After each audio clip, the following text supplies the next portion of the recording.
मेरे प्यारे बच्चों एवं दोस्तों, रामनवमी की सभी लोगों को बहुत बहुत बधाई। आज मैं भारतीय संविधान के 50 इम्पोर्टेंट क्वेश्चन को लेकर आया हूँ। ये जो क्वेश्चन है वो एग्जाम में सारे क्वेश्चन एग्जाम में पूछे गए क्वेश्चन है। तो अच्छे से वीडियो को देख लिया दिया आपने। वीडियो को नहीं देखा है तो एक दो बार वीडियो को देख ले, क्योंकि यही वो क्वेश्चन है जो हर एग्जाम में पूछे जाते हैं। तो आइए एक एक करके क्वेश्चन को देखते हैं कि किस अनुसूची में अनुसूचित क्षेत्रों एवं अनुसूचित जनजातियों के बारे में वर्णन किया गया है। तो पांचवी अनुसूची में अनुसूचित क्षेत्रों व अनुसूचित जनजाति के बारे में वर्णन किया गया है। भारत के प्रथम वायसराय कौन थे? तो लॉर्ड कैनिंग भारत के प्रथम वायसराय थे, लॉर्ड कैनिंग। दल बदल विधेयक से संबंधित प्रावधानों का उल्लेख अनुसूची में के अंतर्गत आता है, तो 10वीं अनुसूची है।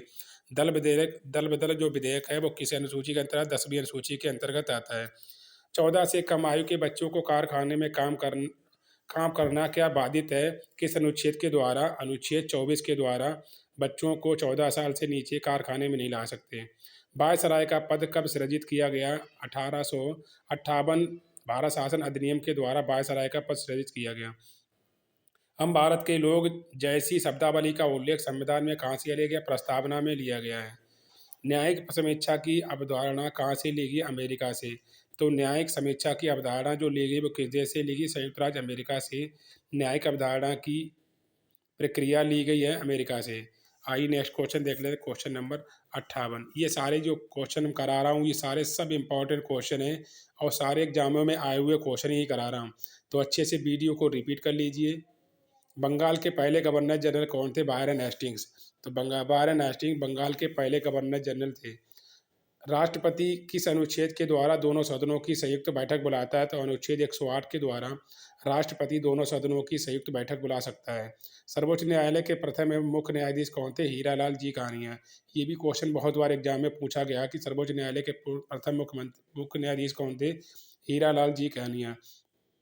भारतीय संविधान का सबसे बड़ा स्रोत क्या है? 1935 का भारत शासन अधिनियम। जब तक संविधान नहीं बना था तब तक हमारा शासन इसी शासन के द्वारा चलता था, 1935 के द्वारा। पंचायती राज संस्थाओं को संवैधानिक मान्यता हेतु किस समिति ने सिफारिश की थी? लक्ष्मी मल्ल सिंघवी ने पंचायती राज संस्थाओं की सिफारिश की थी। 1935 के इस अधिनियम को किसने दासता का अधिकार पत्र कहा? तो पंडित जवाहरलाल नेहरू ने 1935 के अधिनियम को दासता का अधिकार कहा था। संविधान सभा के संवैधानिक सलाहकार कौन थे? Sir B N Rao. Sir B N Rao क्या थे? संविधान सभा के संवैधानिक सलाहकार थे। आइए नेक्स्ट क्वेश्चन देख लेते हैं, क्वेश्चन नंबर 65। संवैधानिक सलाहकार कौन थे? संविधान सभा के B N Rau. B N Rao क्या थे? संवैधानिक सलाहकार थे संविधान सभा के। नेक्स्ट क्वेश्चन देख लेते हैं। सारे इंपॉर्टेंट क्वेश्चन है, अच्छे से पढ़ लीजिए और इनको रट लीजिए। विधि दिवस कब मनाया जाता है? 26 नवंबर को। तो 26 नवंबर को विधि दिवस मनाया जाता है। मंत्रिमंडल शब्द का उल्लेख किस अनुच्छेद में है? तो अनुच्छेद 352 में मंत्रिमंडल का उल्लेख है। मंत्रिमंडल शब्द का उल्लेख है। प्रथम बार राष्ट्रीय ध्वज कब फहराया गया था? 26 जनवरी 1930 को पहली बार हमारा राष्ट्रीय ध्वज फहराया गया था। शिक्षण संस्थानों में धार्मिक शिक्षा का प्रतिबंध किस अनुच्छेद के तहत लगाया गया? अनुच्छेद 28। अनुच्छेद 28 के द्वारा शिक्षण संस्थानों में धार्मिक शिक्षा का प्रतिबंध किया गया, मतलब स्कूलों में या शिक्षण संस्थानों में धार्मिक शिक्षा नहीं दी जाएगी। कांग्रेस के किस अधिवेशन में पूर्ण स्वराज की मांग हुई?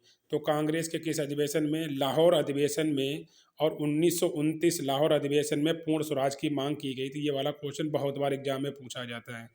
मतदाता की आयु 21 से घटाकर 18 वर्ष संविधान संशोधन के द्वारा की गई। तो कौन से संशोधन के द्वारा? 61वें संविधान संशोधन 1989 के द्वारा मतदाता की उम्र 21 से घटाकर 18 वर्ष की गई। डॉक्टर भीमराव अम्बेडकर ने किस प्रदेश में संविधान सभा के सदस्य थे? तो डॉक्टर भीमराव अम्बेडकर किस संविधान सभा के सदस्य थे? मुंबई। मुंबई संविधान सभा में ये क्या अध्यक्ष बनाए गए थे या सदस्य बने थे? राष्ट्रीय ध्वज की डिजाइन किसने तैयार की थी? पिंगली वेंकैया ने। पिंगली वेंकैया ने हमारे राष्ट्रीय ध्वज की डिजाइन तैयार की थी। आधुनिक भारत का मनु किसे कहा जाता है? डॉक्टर भीमराव अम्बेडकर को आधुनिक भारत का मनु कहा जाता है। दोनों सदनों की संयुक्त बैठक कौन बुला सकता है? राष्ट्रपति। तो राष्ट्रपति क्या है? लोकसभा और राज्यसभा मतलब दोनों सदनों की बैठक बुला सकता है। भारत में प्रथम आम चुनाव कब हुए थे? 1951-52 में भारत में पहली बार चुनाव कराए गए थे, वो भी कब? 1951-52 में। सारे इंपॉर्टेंट क्वेश्चन हैं, आप इसको स्किप ना कीजिए और अंत तक वीडियो को देखते रहिए, क्योंकि ये जो मैंने 50 क्वेश्चन लिए सारे एग्जाम में पूछे गए क्वेश्चन हैं। नवीं अनुसूची किस संविधान संशोधन के द्वारा जोड़ी गई? प्रथम संविधान संशोधन 1951 के द्वारा 9वीं अनुसूची को जोड़ा गया। संविधान संशोधन द्वारा प्रस्तावना में संशोधन संशोधन के द्वारा किया गया था। 42वें संशोधन द्वारा संविधान संशोधन में प्रस्तावना में जो संशोधन किया गया, वो कौन सा संशोधन? 42वें संशोधन के द्वारा किया गया। शोषण के विरुद्ध अधिकार अनुच्छेद आता है, तो शोषण के विरुद्ध किस अनुच्छेद में आता है? अनुच्छेद 23 और 24 जो दिया गया है वो शोषण के विरुद्ध अधिकार के बारे में बताया गया है। तो अनुच्छेद 23 और 24 है ये, शोषण के विरुद्ध अधिकार। ये कौन से? अनुच्छेद 23 और 24। मौलिक अधिकार किस देश के संविधान से लिए गए हैं? तो अमेरिका से। मौलिक अधिकार लिए गए हमारे अमेरिका देश से लिए गए मौलिक अधिकार। किस संविधान संशोधन द्वारा दिल्ली को राष्ट्रीय राजधानी का दर्जा दिया गया? 69वें संविधान संशोधन के द्वारा राष्ट्रीय राजधानी दिल्ली को दर्जा दिया गया। ये वाली क्वेश्चन बहुत बार एग्जाम में पूछा गया है। ईस्ट इंडिया कंपनी के शासन का अंत अधिनियम द्वारा किया गया। 1858 का 12 शासन अधिनियम। तो ईस्ट इंडिया का अंत कब किस अधिनियम के द्वारा किया गया? 1858 के द्वारा किया गया। लोक लेखा समिति में कितने सदस्य और किस सदन के सदस्य होते हैं? लोक लेखा समिति में 22 सदस्य होते हैं। लोकसभा के 15 सदस्य और राज्यसभा के 12 सदस्य मिलाकर दोनों लोकसभा समिति बनती है और 22 सदस्य होते हैं। राष्ट्रीय आपात किस अनुच्छेद के द्वारा लगाया जाता है?